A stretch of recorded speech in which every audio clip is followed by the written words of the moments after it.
बात उन दिनों की है जब भगवान श्री कृष्ण इस लोक को, धरती लोक को छोड़कर जाने की तैयारी कर रहे थे। जब छोड़कर जाने की तैयारी कर रहे थे तो भगवान श्री कृष्ण अपने अनन्य मित्र को एक दिन बुलाते हैं, उद्धव को, और पूछते हैं, कहते हैं, उद्धव, मैंने तो जीवन भर सबको ज्ञान दिया, लेकिन मैं तुम्हें कुछ नहीं दे पाया। क्या तुम्हारे मन में कोई इच्छा नहीं है? मुझसे कुछ लेने की इच्छा नहीं है? कोई कामना नहीं है? कुछ प्राप्त करने की चाहत नहीं है? उद्धव कहते हैं कि नहीं प्रभु, मुझे तो बस आपका सानिध्य मिल गया ना, इतना ही काफी है मेरे लिए। बस तृप्त हो गया मैं। जितना समय आपने मुझे दिया ये मेरे लिए ओह भाग्य है, मैं धन्य हो गया। फिर उद्धव पूछते हैं कि प्रभु बस एक सवाल है मेरे मन में, उस सवाल के लिए मैं जीवन भर व्याकुल रहा हूं, और अब आप कह रहे हो कि इस लोक को छोड़कर आप जाने वाले हो, तो मेरी व्याकुलता ऐसे ही रह जाएगी। इसलिए मैं चाहता हूं कि एक बार आप मेरे मन में उठने वाले एक सवाल का जवाब दे दो। उद्धव, क्या सवाल है तुम्हारा? क्या पूछना चाहते हो? उद्धव ने पूछा था कि प्रभु एक बात बताओ, जब द्रौपदी का चीरहरण हो रहा था उस समय आप ही उसको बचाने वाले हो, आप ही गए थे बचाने के लिए।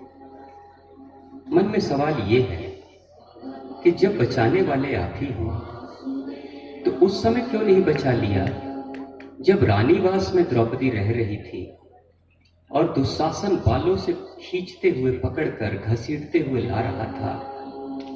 उतनी अपमानित होकर सभा में आई थी, चीरहरण हुआ था, अंत में बचाए थे, पहले ही क्यों नहीं बचा लिया? जब आप ही को बचाना था तो पहले बचा लेना चाहिए था। क्यों इतनी बेइज्जती कराई उसकी?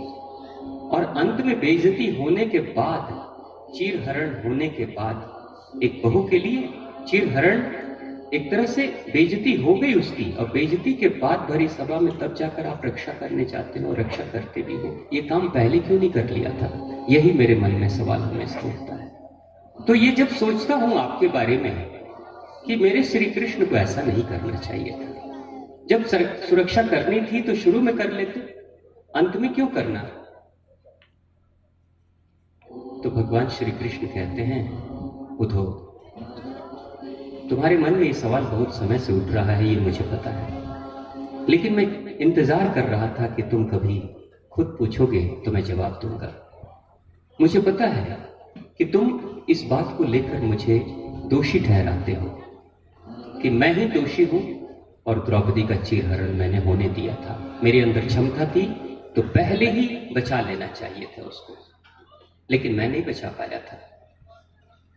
लेकिन उद्धव, मेरी शिकायत मत करो, मुझे दोषी मत ठहराओ, गलती मेरी नहीं है। मैं तो उस राजमहल के चौखट पे पहले से जाकर ही खड़ा था। अदृश्य रूप में मेरी चेतना राजमहल के चौखट के बाहर पहले से ही खड़ी थी। उस समय भी खड़ी थी मेरी चेतना, वहां भी मैं देख रहा था जब दुर्योधन ने ललकारा था, शकुनी ने ललकारा था युधिष्ठिर को और पांडवों को जुआ खेलने के लिए, उस क्रीड़ा में उतरने के लिए, पाशे के खेल को खेलने के लिए जब उन लोगों ने ललकारा था, तब भी मैं बाहर ही महल के खड़ा था। मैं इंतजार कर रहा था कि वो हमें बुलाए।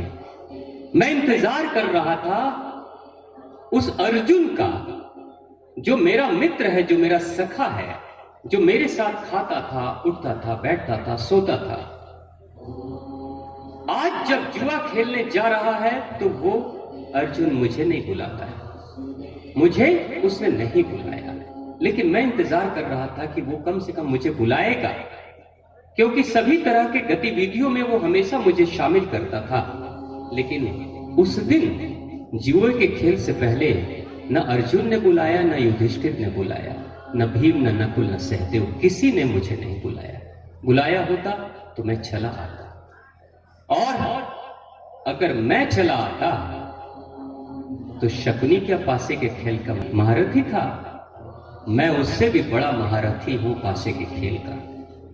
मैं जो चक्र चलाता तो शकुनी कभी जीत नहीं सकता था, लेकिन कोई बुलाया नहीं तो बिन बुलाए मेहमान की तरह कैसे चला जाता? किसी ने नहीं बुलाया मुझे और खुद बैठ गए खेलने के लिए। और युधिष्ठिर इतना मूर्ख ना समझ, जिस विद्या के बारे में उसे कुछ नहीं पता, पासे के खेल का कुछ पता भी नहीं उसको,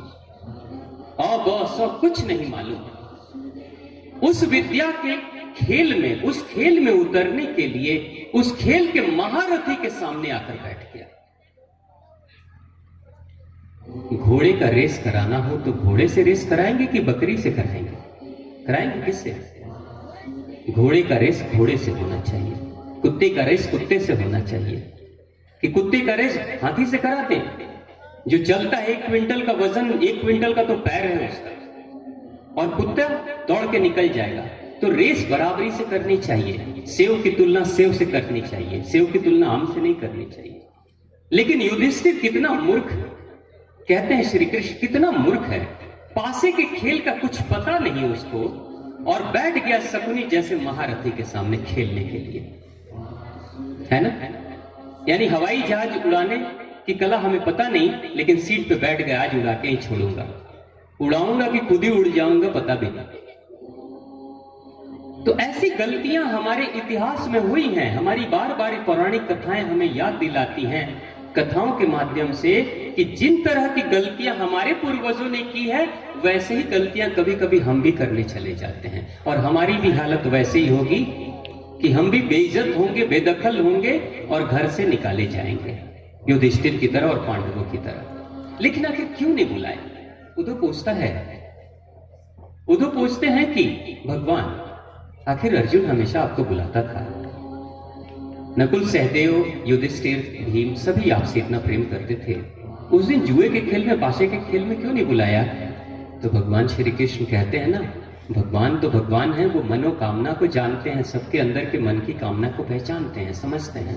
भगवान ने कहा, अरे ये जो मनुष्य है ना, बड़ा छलिया है, जब ये शुभ काम करता है, अच्छा काम करता है ना, तो भगवान को याद करता है, और जब पाप करने जाता है ना, तो सोचता है मैं देख रहा हूं, भगवान थोड़ी देख रहे हैं, छिपा के कर लूंगा ना, कोई फर्क नहीं पड़ता है, 4 दीवारी में करना है, कोई बात नहीं, भगवान कहां देख रहे हैं। तो पाप जब करने जाता है तो ये खबर नहीं करता भगवान को, ये नहीं कहता भगवान आशीर्वाद देना, आज मैं पाप करने जा रहा हूं। कोई जाता है ऐसा, जेब काटना है, भगवान आशीर्वाद देना, ऐसा नहीं होता है ना। हाँ, कुछ कुछ लोग बड़े एक्सपर्ट हैं, तो वो भी करके चले जाते हैं भगवान से, भगवान आज की डकैती सफल करा देना, 1.25 किलो लड्डू चढ़ाऊंगा, उसी चोरी के लड्डू में से। वो अलग बात है, वो महान लोग हैं, है ना। लेकिन अक्सर हम लोग जब गलतियां करने जाते हैं तो सोचते हैं नहीं, भगवान नहीं देख रहे, लाइट ऑफ है ना अभी इस समय, बत्ती गुल है, कोई बात नहीं, बाबूजी की जेब से 20 रुपए निकाल लेंगे, कोई फर्क नहीं पड़ेगा, है ना। तो इंसान गलतियों के समय सोचता है कि दुनिया नहीं देख रही है, जबकि भगवान तो सब देख रहे हैं। तो वो कहते हैं ये जुआ खेलने जा रहे थे, पाशे का खेल खेलने जा रहे थे, इसलिए उन्होंने मुझे नहीं बुलाया, क्योंकि मैं नहीं देख रहा हूं, मैं तो कुछ देखता ही नहीं, इसलिए मैं नहीं देख रहा हूं, यही सोचकर उन्होंने हमें नहीं बुलाया। तो उद्धव पूछते हैं कि प्रभु ठीक है, चलो माना कि उनकी गलती थी, और अगर बुलाया होता तो क्या होता? कहते हैं श्री कृष्ण कि अगर मुझे बुलाया होता ना, तो शकुनी एक भी दांव जीत नहीं पाता, क्योंकि मुझे पता है कि पासे का खेल कैसे खेला जाता है।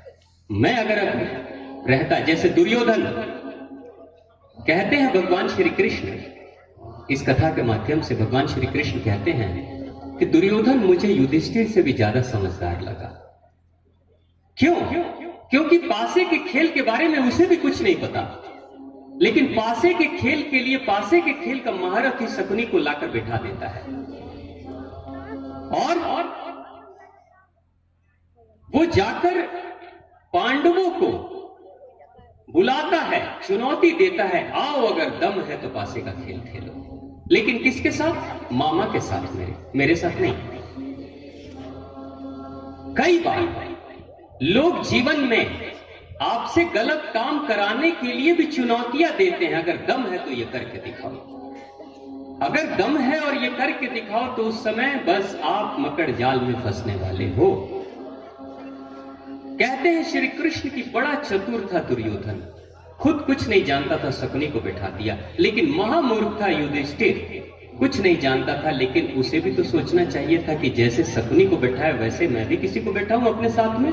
बुला लिया होता मुझे, फिर देखता इतिहास कुछ और होता, हस्तिनापुर की कहानी कुछ और होती, और शायद वर्षों वर्षों तक की यातना वनवास में झेलने की जरूरत नहीं पड़ती, और शायद द्रौपदी का चीरहरण भी नहीं होता अगर मुझे बुलाया होता। उद्धव कहते हैं प्रभु चलो मान गया उनकी गलती थी, द्रौपदी बेचारी द्रौपदी की क्या गलती थी ये भी बता दो मुझे, क्यों नहीं बचाया आपने?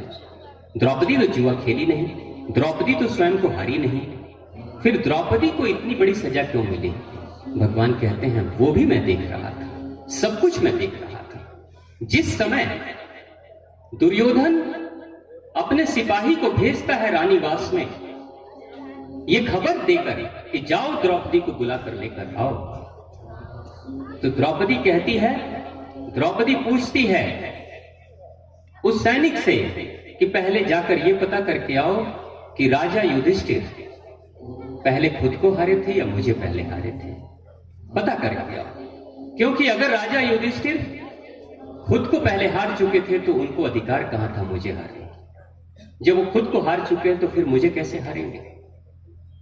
जाओ ये पता करके आओ। सैनिक आया था, उसके बाद दुर्योधन ने दुशासन को भेजा था, जाओ ऐसे नहीं मानेगी, बालों से पकड़कर खींच कर लाना।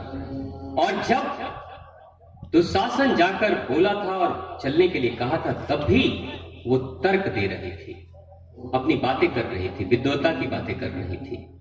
उस समय उसको लगता था कि मैं कुछ हूं और अपने तर्कों के आधार पर मैं अपने जीवन की समस्याओं को शांत कर दूंगी।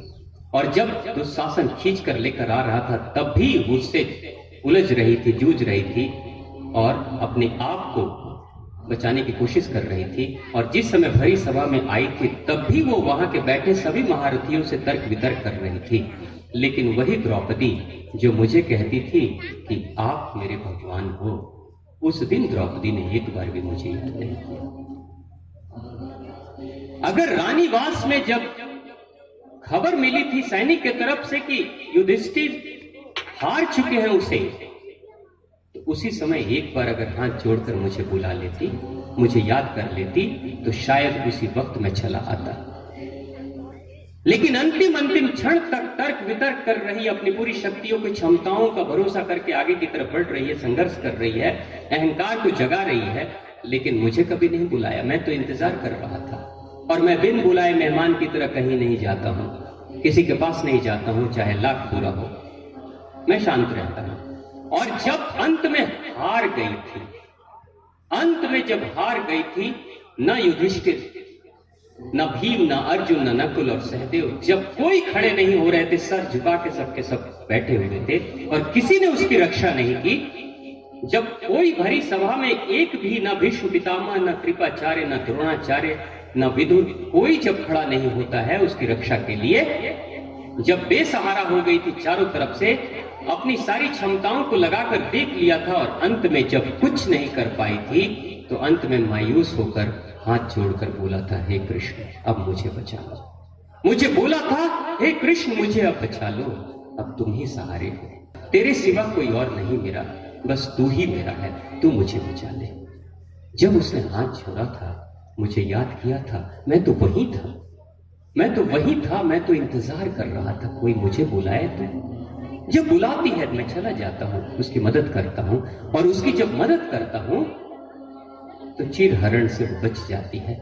लेकिन उतनी बेइज्जती और यातना को सहा था उसने, और जिस बेइज्जती और यातना को पांडवों ने सहा, जिस वनवास को सहा, जिस जीवन को, कष्टपूर्ण जीवन को जीवन भर भटकते रहे जंगलों में, उसके पीछे जिम्मेदारी उनकी ही है। पाप के गर्भ से पाप ही जन्म लेता है। अशुभ कार्य किया, अशुभ परिणाम मिले और अशुभ फल भुगतना पड़ा। अगर अशुभ भी करने जाओ, भगवान कहते हैं अगर कभी मन में उठे गलती के भी भावना, उस समय भी मुझे याद करो, भगवान ये करने जा रहा हूं। अगर इससे मेरा नाश होने वाला है तो जो अच्छा है वो करना। अगर इंसान उसको भी याद करेगा ना तो भगवान गलत कार्य होने से भी रोक देगा। बोली माते शक्ति माँ भवानी की, भगवान कृष्ण की, बाके बिहारी की जय।